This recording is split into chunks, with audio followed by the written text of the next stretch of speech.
మైసూర్ అనేది పేరు ఉందన్నమాట. అప్పుడు మైసూర్ రాష్ట్రం కదా సార్, మైసూర్ పేరు మీదుగా ఉండేది. తీసుకుని అక్కడ ఖననం చేశారు సార్. అంటే ఫస్ట్ ఆఫ్ ఆల్ ఇక్కడే జరిగింది. ఆఫ్టర్ దట్ 3 days తర్వాత అక్కడ తీసుకెళ్లారు. అక్కడ తీసుకెళ్ళిపోయి వాళ్ళ దేశం తీసుకెళ్ళారు. వాళ్ళు ఈ దేశం లేదు సార్, చెన్నైకే తీసుకెళ్లారు. చెన్నై సార్ ఇక్కడ కనిపిస్తుంది sir. Major general sir Thomas Munro Bart and KCB governor of Madras sir died at Pattikonda on the 6th July 1827 sir, and was interred at Gutti on the 7th Aden and deposited in the St. Mary's Church, St. George.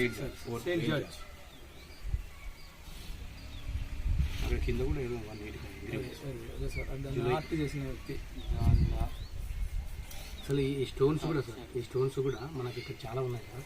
ఇట్లా stones ఇప్పుడు మనకు దొరకవు sir. ఆ granite అన్నమాట అద్భుతంగా ఉన్నాయి sir. ఇంతలా ఉంటుంది, ఇప్పుడు ఇంతలా ఉన్నాయి. డిస్ట్రిక్ట్ ఏ కొత్త కలెక్టర్ వచ్చినా కూడా ఇక్కడ విజిట్ చేసుకుని వెళ్తారు సార్. అంటే గుత్తి కోటకి మంచి అనుబంధం ఉండేది సార్ సార్కి. 3 రోజులు ఇక్కడ ఆయన కోసం, ఆయన సందర్శనార్థం ప్రజల కోసం పెట్టారు సార్. ప్రజల సందర్శనార్థం చాలా ఎక్సలెంట్ స్టోరీ సార్. గుత్తికోటలో మనకి ఎక్కువ స్టోరీ తెలిసేది ఎంగ్రేవింగ్, ఈ యొక్క ఇయర్స్ ఇక్కడే అనమాట. పైన ఏముండవు సార్, పైన అసలు నథింగ్ డూయింగ్, అంతా కన్స్ట్రక్షన్స్ ఉంటాయి అంతే. కానీ ఇలాంటివి ఏం అంటే మళ్ళీ లిపిలు ఉన్నాయి సార్ అక్కడక్కడ. అవన్నీ బ్రహ్మ లిపిలు ఉంటాయి, మనకు అర్థం కావాలి. కన్నడ అలా ఉంటాయి సార్. కొన్ని చోట్ల అనమాట, ఒక 5-6 చోట్ల ఉంటాయి. అన్న కూడా యాక్చువల్గా సార్, అన్నగారు మీరు చెప్పండి రన్నింగ్ సార్. మాది ఇక్కడే గుత్తికోట. మా 500 సంవత్సరాలకి మాకు ఈ కోట గురించి ఏం చెప్తున్నారు అని అంటే, మా నిజంగా చెప్తుంది మాకు ఇంటితో పూర్వం వచ్చేసి ఈ రాజుకి, హైదరాబాద్కి, టిప్పు మురారావుకి ఇక్కడికి.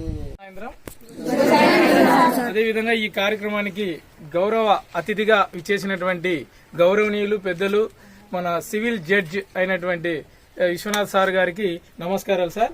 సార్ అదేవిధంగా ఇక్కడ మనము గుత్తి అనగానే మనకి గుర్తొచ్చేది 101 బావులు, 28 బురుజులు, 14 ముఖద్వారాలు.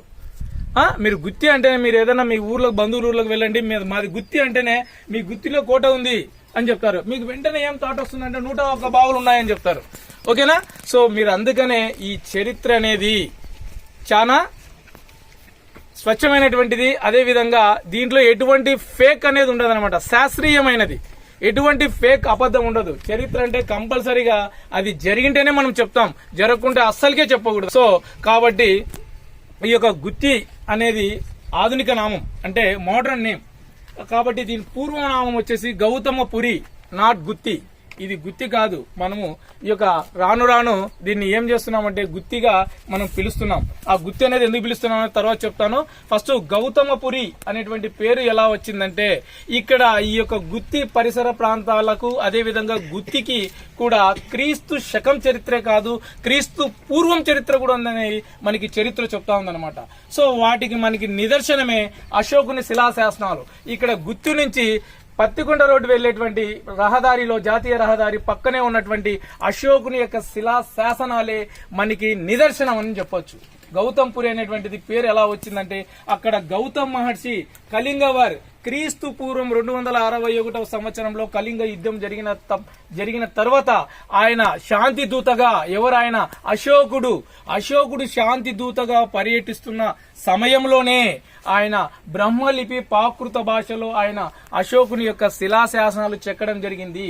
ఆయన కళింగ యుద్ధం ఎందుకు జరిగిందంటే, అక్కడ ఉన్నటువంటి ఈ యొక్క ఆ రోజుల్లో ఎన్నో యుద్ధాలు జరుగుతూ ఉండేటివి.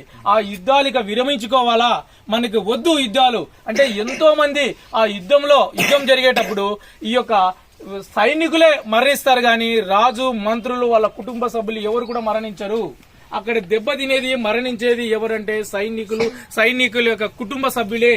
కాబట్టి దీనికి ఆయన ఆలోచన చేశాడు, ఓహో ఇంత రక్తపాతాలు జరుగుతున్నా, ఈ రక్తపాతం సెలయేర్లై పారుతా ఉంది, ప్రాణాలతో వీళ్ళు ఏం చేస్తున్నారంటే మరణిస్తున్నారు. అంటే ఒకరికి కాళ్ళు పోయి, ఒకరికి చేతులు పోయి, ఈ విధంగా ఒకరికి మొండెం పోయి, ఈ విధంగా ఎంతో మంది ఆ యొక్క కళింగ యుద్ధంలో చనిపోయి, ఆ చనిపోయిన తర్వాత ఆ యొక్క రక్తం అన్ని సెలయర్లై పారుతా ఉంటే వాటిని గమనించినటువంటి ఈ అశోకుడు ఏం చేశాడంటే, అయ్యా నాకు ఇక ఈ యుద్ధాలు వద్దు, ఈ యుద్ధాలు నాకు ఇంకా వద్దు, ఈ రోజు నుంచి నేను చండ అశోకుడిగా విరమించుకొని ఇక నేను ధర్మ అశోకుడిగా ఉంటానని చెప్పి చెప్తాడనమాట. ఎప్పుడు కళింగ యుద్ధం తర్వాత. ఆ సందర్భంలోనే ఆయన ఏం చేస్తాడంటే మొత్తం కూడా భారతదేశాన్ని అంతా కూడా పర్యటిస్తాడు. ఆ పర్యటించిన చోట జమ్మూ కాశ్మీరు, అదే విధంగా ఒరిస్సాలో ఉన్నటువంటి మాస్కా, అదే విధంగా మన కర్నూలు జిల్లా, ఆంధ్రప్రదేశ్ లో కర్నూలు జిల్లాలో ఉన్నటువంటి ఎర్రగుడి గ్రామ సమీపంలో ఉన్నటువంటి ఒక నల్లరాతి గుట్ట మీద ఆయన ప్రాకృత భాష బ్రహ్మలిపిలో ఆయన రాయడం జరిగిందనమాట. సో దాన్ని బట్టి మనం ఈ ఊరిని గౌతంపురి అని చెప్పొచ్చు. అదే విధంగా గుత్తి నుంచి గుత్తి ఆర్ఎస్ లో గౌరీగుట్ట అనేటువంటి ఒక ప్రాంతం ఉంది. ఆ ప్రాంతంలో గౌతమ మహర్షి కొంతకాలం తపస్సు చేసినట్లు కూడా మనకి చరిత్ర చెప్తా ఉంది. దాన్ని బేస్ చేసుకుని ఈ ఊరి గౌతంపురి అని పేరు వచ్చిందని చెప్పొచ్చు. సో అది క్లియర్, గౌతంపురి నేమ్ అనేది. ఇక గుత్తికి వస్తే, ఈ గుత్తి అనేది ఏంటంటే మనం ద్రాక్ష పళ్ళ గుత్తి, అరటి పళ్ళ గుత్తి అని చెప్తాం. అంటే కొన్ని వస్తువుల సమూహాన్నే మనం గుత్తి అంటున్నాం. సో ఇక్కడ 3 కొండల కలయికనే మనం గుత్తి అని చెప్తున్నాం అనమాట. సో ఆ విధంగా ఈ గుత్తి అనే పేరు ఎలా వచ్చిందంటే, ఇక్కడ ఒక హిల్ స్టేషన్ ఉంది, అటువైపు ఒక హిల్ స్టేషన్ ఉంది, మన బ్యాక్ ఒక హిల్ స్టేషన్ ఉంది. సో ఈ మూడింటిని కలిపి మనము ఏమని చెప్తున్నామంటే గుత్తి అని చెప్తున్నాం. ఈ గుత్తి అనగానే మనకి 101 బావులు ఉంటాయి. మీరు నడుచుకుంటూ వచ్చేటప్పుడు అక్కడ నగరేశ్వర ఆలయం ఉంది. నగరము ప్లస్ ఈశ్వరుడు, నగరేశ్వరుడు. ఆ నగరానికి మొట్టమొదటి ఈశ్వరుడు ఆయనే. అదే ఫస్ట్ గేట్, ముఖద్వారం. ఫస్ట్ గేట్ అదే అనమాట కనిపిస్తుంది. అంటే అక్కడి నుంచి ఇక మనకి రిమైనింగ్ గేట్స్ 13 గేట్స్ ఉంటాయి. ఇక్కడ 13 ముఖద్వారాలు పైన చూడొచ్చు అనమాట. సో గుత్తికోట అనగానే మనకి 14 ముఖద్వారాలు, 28 బుర్జులు. బుర్జులు అంటే వాచింగ్ టవర్స్. ఇక్కడ కనిపిస్తున్నాయి కదా వాచింగ్ టవర్స్, బుర్జులమ్మా. ఆ బుర్జుల మీద సైనికులు ఉండేవాళ్ళనమాట. దీని ఎత్తు వచ్చేసి 680 మీటర్లు ఉంటుంది సముద్ర మట్టానికి. ఇది చాలా హైయెస్ట్ ఉంటుంది అనమాట. దాని 680 మీటర్ల పైన ఉన్నటువంటి ఈ యొక్క బుర్జు కూడా దాదాపు 60 కిలోమీటర్ల డిస్టెన్స్ చూడొచ్చు. అంటే ఇక్కడి నుంచి మనం అనంతపురం నుంచి ఎవరు వస్తున్నారు అనేటువంటిది ఆ పైన హైయెస్ట్ బుర్జు నుంచి చూస్తే మనం చూడొచ్చు అనమాట. ఎవరు వస్తున్నారు దాన్ని బట్టి వీళ్ళు అలర్ట్ అయ్యేవాళ్ళనమాట. అలా బుర్జులు 28 ఉంటాయి మనకి మొత్తం కూడా, కోర్టు ఎంటైర్ ఫోర్ట్. అదే విధంగా ఈ ప్రహారీ గోడ చూసినాం, gate wall of Gutti fort. ఈ gate wall of Gutti fort వచ్చేసి 16 కిలోమీటర్లు ఉంటుంది మొత్తం. అందుకే దీన్ని మనం ఏమన్నామంటే గుత్తి కోటను శత్రు దుర్భేద్యమైనటువంటి కోటగా వర్ణిస్తున్నాం. శత్రు దుర్భేద్యమైనటువంటి ఈ కోట అన్నమాట. ఈ కోట ప్రహారీ కింద భాగంలో కందకం ఉండేది. ప్రహారీ గోడ ఉంది కదా, కిందకం, దాని కిందలో వాటర్ వదిలేసి క్రోకడైల్ వదిలేవాళ్ళు అందులో. అందుకే మనం శత్రు దుర్భేద్యమైనటువంటి కోటగా చెప్తున్నాం. ఎవరైనా శత్రువుడు వచ్చినాడంటే ఆ కందకం నుంచే వాడు ఎంట్రీ కావాలా. అంటే ఆడ ముసళ్ళు తినేస్తాయి, లేదంటే ఆడ బ్యాస్టియన్ బుర్జు మీద సైనికులు ఉంటారు, ఇంటిమేషన్ ఇస్తారు. కాబట్టి మనము చాలా శత్రు దుర్భేద్యం ఈ యొక్క కోటను ఎదిరించాలంటే చాలా కష్టం అనమాట. సో ఆ విధంగా మనకి ఈ యొక్క 101 బావులు, 28 బుర్జులు, 14 ముఖద్వారాలు. యూరోపియన్ సిమెంట్రీస్ అంటే ఈ యొక్క బరియల్ గ్రౌండ్, ఇది శ్మశాన వాటిక అని చెప్పొచ్చు తెలుగులో. సో ఈ యొక్క శ్మశాన వాటిక వచ్చేసి యూరోపియన్ సిమెంట్రీస్ అంటాం. ఈ యూరోపియన్ అంటే ఏమి, గ్రీసు, పోర్చుగీసు, డచ్ వాళ్ళని కలిపి మనము ఈ 3 దేశాల వాళ్ళకి కలిపి మనం యూరోపియన్స్ అంటున్నాం. సో అక్కడ ఈ యూరోపియన్ కి సంబంధించినటువంటి వాళ్ళ యొక్క సమాధులే ఇక్కడ ఉన్నాయి. ఓకేనా. సో కాబట్టి మనం యూరోపియన్ సిమెంట్రీస్ అంటున్నాం. ఇక్కడ ఈ యొక్క 79 సమాధులు ఉన్నాయి. ఇక్కడ చాలా మంది చిన్న పిల్లలు కూడా ఉన్నారు, నెలలు సంవత్సరాల పిల్లలు కూడా ఉన్నారు. సో అందులో ముఖ్యమైనటువంటి వ్యక్తి సర్ థామస్ మన్రో. ఈయన పేరు వినింటారు. దత్త మండలాల మొట్టమొదటి కలెక్టర్ గారు. దత్త మండలాలంటే కర్నూలు, కడప, అనంతపురం, బళ్ళారి. ఇప్పుడు మనకి చిత్తూరు లేదు. ఇప్పుడు మనకి చిత్తూరు ఉంది కదా, ఆ చిత్తూరు ఆ రోజుల్లో లేదు. మనకి అనంతపురము, కర్నూలు, కడప, బళ్ళారి, ఈ 4 జిల్లాల్ని మనం సీడెడ్ డిస్ట్రిక్ట్స్ అంటాం. అంటే దత్త మండలాలు. అంటే ఈ దత్త అనే పదం ఎందుకు వచ్చిందంటే ఆ రోజుల్లో నిజాం నవాబు గారు కూడా ఈ యొక్క గుత్తి పరిసర ప్రాంతాలు కూడా ఈ యొక్క సామ్రాజ్యం కూడా ఆయన యొక్క ఆధీనంలో ఉండేది. ఆయన అన్ని చూసుకోలేక కొంతమందిని, అంటే ఈస్ట్ ఇండియా కంపెనీ వాళ్లకు దత్తత ఇచ్చాడు.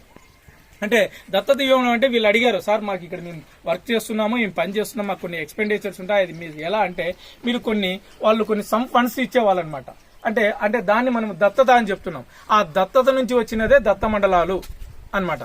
సో ఇక్కడ మన్రో గారు వచ్చేసి మన రాయలసీమ, అంటే ఇప్పుడు ఒక్కో జిల్లాకు ఒక కలెక్టర్ ఉన్నాడు. ఆ రోజుల్లో 4 జిల్లాలు కలిపి ఒక కలెక్టర్ ఉన్నాడు. ఆయనే సర్ థామస్ మన్రో. ఆయన ఫస్ట్ వచ్చి గ్లాస్కో సిటీ, ఇంగ్లాండ్లోని గ్లాస్కో సిటీ అయింది. ఇంగ్లాండ్లోని గ్లాస్కో సిటీ అనమాట.